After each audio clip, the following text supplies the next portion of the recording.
Okay, so Reggie, the storms come rolling through last night. Twin Cities, about 8 o'clock ish. Just when the Twins were about to mount their big comeback, man. I could feel it. I could feel it. No, Twins-Astros game was called in the fourth inning last night.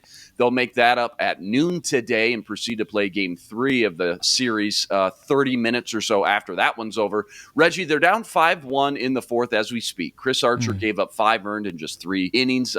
We'll see if they can rally back in the first of this doubleheader. And then in game 2, it's Josh Winder on the mound aiming for his 3rd win in 3 major league starts. In fact, Winder, man, he's been on fire. The rookie has 15 strikeouts, most in a pitcher's first 2 starts in Twins history. In 12 innings over his first 2 turns, Winder allowed no earned runs and just 5 hits with 1 walk. Excited to see him in action tonight against a red-hot Astros team on a 9-game winning streak right now. Meanwhile, Twins bats have been ice cold as of late. They've got Buxton back, thankfully, but still without guys like Carlos Correa, Luis Arraez. No news on Chris Paddock I'm aware of, and even their head coach, Rocco Baldelli. He hasn't returned from that COVID list yet. Your thoughts on the matchups tonight and maybe just the Twins' current status overall right now?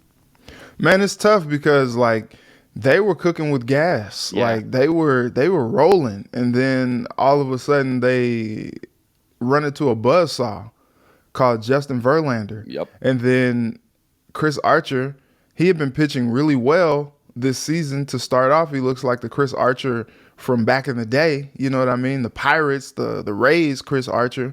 And then all of a sudden he's getting rocked last night. Gives up 5 runs.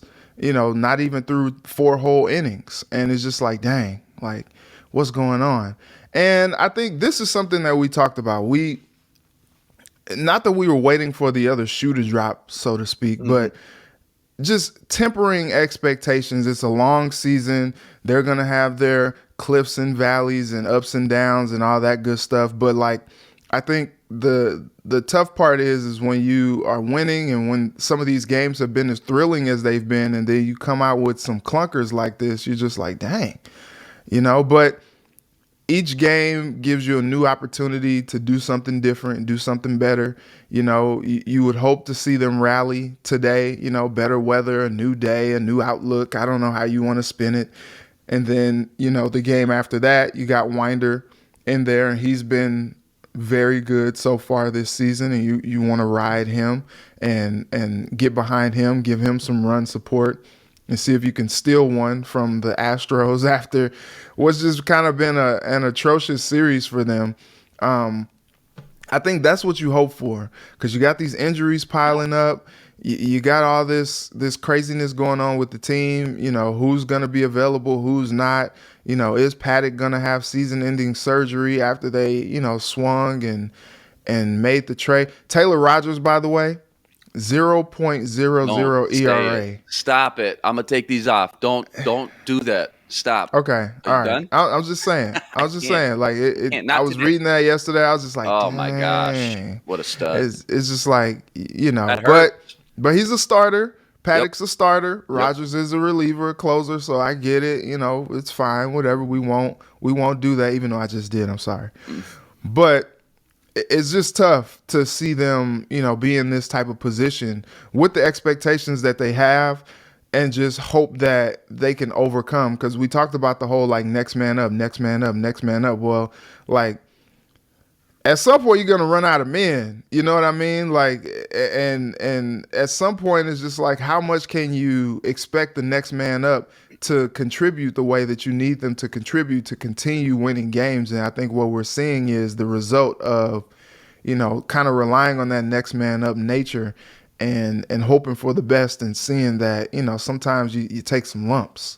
Yeah, had not Johan Duran came in and just start, throwing smoke, throwing flame, cheese, man.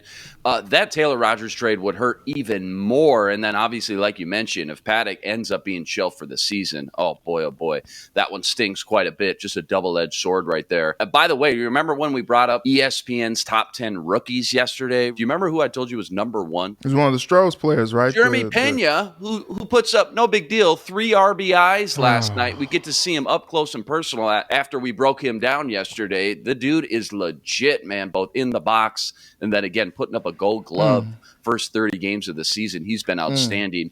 ESPN's got their latest power rankings up right now for the MLB. Twins were ranked 11th last week. They stay put, still sitting at 11th, the 11th best team in the league, according to ESPN, ahead of the White Sox and Guardians at 14 and 15, respectively.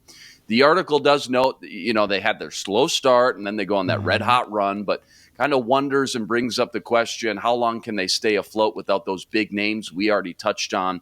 The good news is, however, they've got a nice soft schedule coming up. Minnesota begins a stretch of 18 games against struggling teams. Oakland, we just saw them. We swept them last weekend. Detroit and Kansas City. Just quick thoughts on the ESPN's latest power ranking. It's about, what we would expect through 5 weeks, I think it's great to see that the Twins, when they were kind of in the gutter to start the season, they get a chance to climb up to 11 in like a national sense. And so I think that's encouraging. They just got to keep winning. Twins doubleheader starts at noon, looking to snap again that Astros 9-game winning streak, man. Unbelievable.